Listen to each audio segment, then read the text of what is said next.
Pondu. Pondu is the name of a dish made from cassava leaves. It is in the language called Lingala. Lingala is the most known and most spoken language in the Democratic Republic of the Congo, a country in the continent of Africa. These paintings are called Pondu because they were inspired by memories of making and eating Pondu growing up in Congo. It all started when I was traveling in a foreign country and I realized that I had lived abroad longer than I had lived in the country where I was born, which is the Democratic Republic of the Congo. When I realized this, I decided that I couldn't forget the great food memories of my time in the unique culinary experience of Congolese cuisine, just because I was expanding my palate through new culinary experiences abroad. I had to find a way to not only remember those memories, but to keep being reminded of them. And so I began painting. I painted the things and moments I remembered and the memories I cherished. Each stroke of paint reminds me of a memory, from the making to the eating of Pondu. A stroke of paint reminds me of the many places where this plant grew. The green cassava leaves could be found blowing from side to side in street corners, in farms, in backyards, and in gardens, like that of my parents. I am reminded of cutting the leaves off the stems to fill the bucket with just cassava leaves, then washing and cleaning the leaves before putting them in simmering water till they're soft.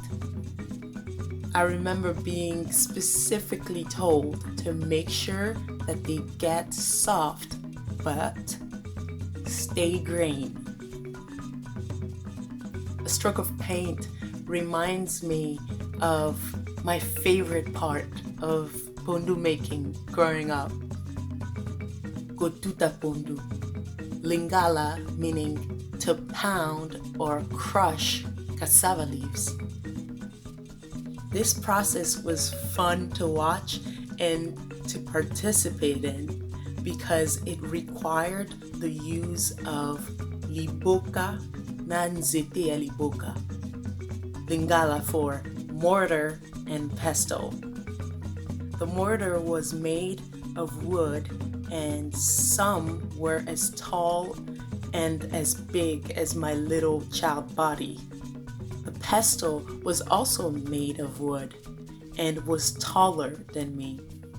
Since I was too young to pound and crush the leaves using the mortar and the pestle, I was assigned to gradually add the soft green leaves in the mortar as my mom and aunties pounded and crushed the leaves. Another stroke of paint reminds me of when I got old enough and tall enough to finally pound and crush the leaves with the mortar and pestle. In a swinging up and down motion, I pounded and crushed the cassava leaves. It was a process that could take 30 to 45 minutes to get a nice crushed pondu consistency, but that time could be cut in half when pounding and crushing with someone else.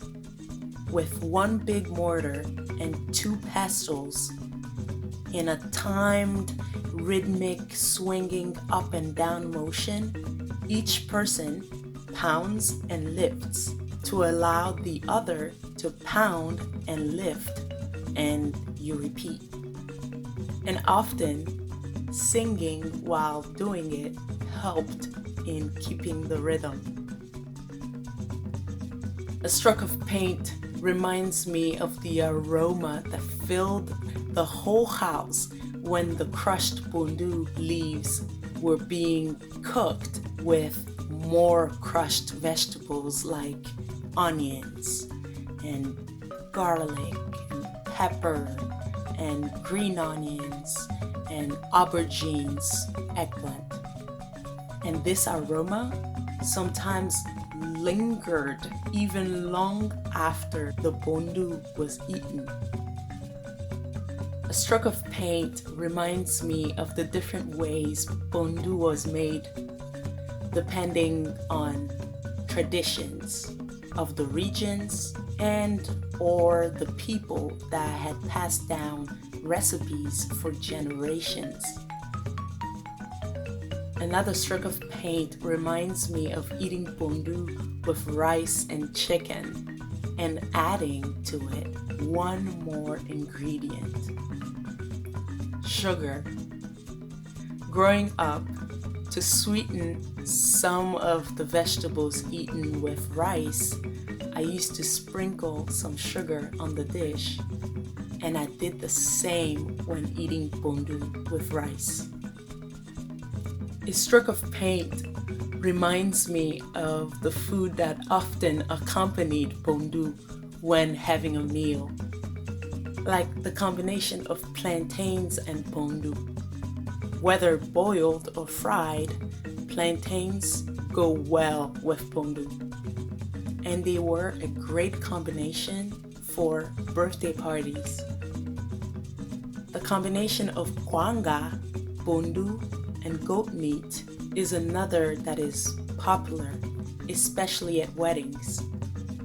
Kwanga being another Congolese food made from cassava flour steamed in banana leaves. One of the most popular combinations is that of fufu, pondu, and makayabu. Makayabu, which is a dish of salted fish, and fufu that can be described as a thicker, plain mashed potato made from cassava flour and shaped into rounds that can be as big as a softball. Another stroke of paint reminds me that the preparation of pondu could be a long process at times, especially because of the process of crushing the cassava leaves with the mortar and pestle.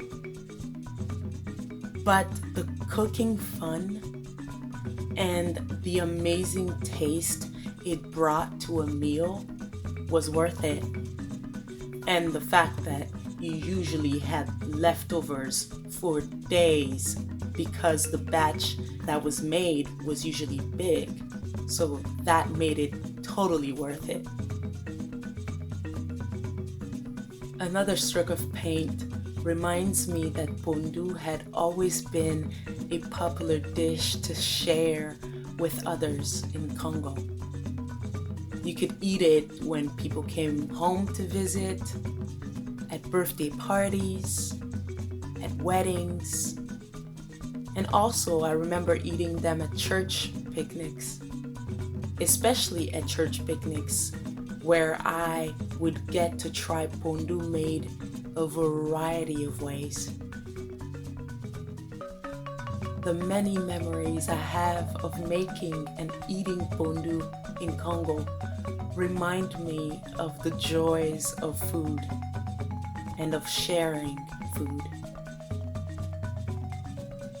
From pounding and crushing the cassava leaves in rhythmic singing to sprinkling sugar on the rice and pondu, I journey back to rich and tasty memories of Congolese cuisine.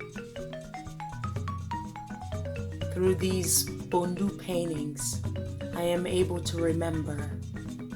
Through every stroke, I am able to remember the culinary specialties of Congo that are rich in moments and in flavors. Pondu, the Congolese dish and experience. Great Congolese memories.